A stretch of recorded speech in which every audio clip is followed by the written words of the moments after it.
சென்னை நொளம்பூரில் உள்ள ஓய்வு பெற்ற சிபிசிஎல் அதிகாரியான ரெங்கராஜ் என்பவரது வீட்டில் பணிக்கு சேர்ந்த 14 நாட்களில் தினமும் 1 சவரன் நகை என 14 சவரன் நகையை திருடியதாக ரிங்கு முகர்ஜி என்ற பணிப்பெண்ணை போலீசார் கைது செய்தனர். பீரோவின் மாற்றுச்சாவியை அருகிலேயே வைத்துவிட்டு சென்றதை பயன்படுத்தி தினமும் ஒரு நகையை அவர் திருடிச் சென்றது போலீஸ் விசாரணையில் தெரியவந்தது.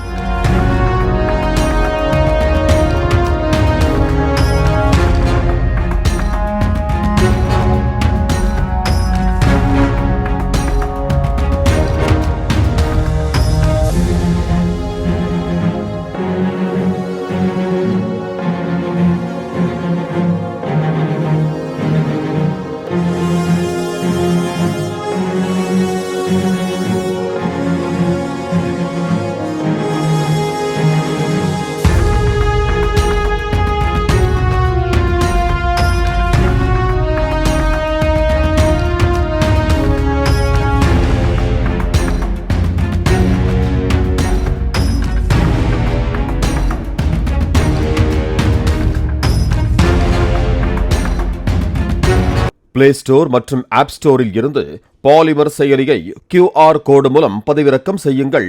செய்திகளை உடனுக்குடன் பெறுங்கள்.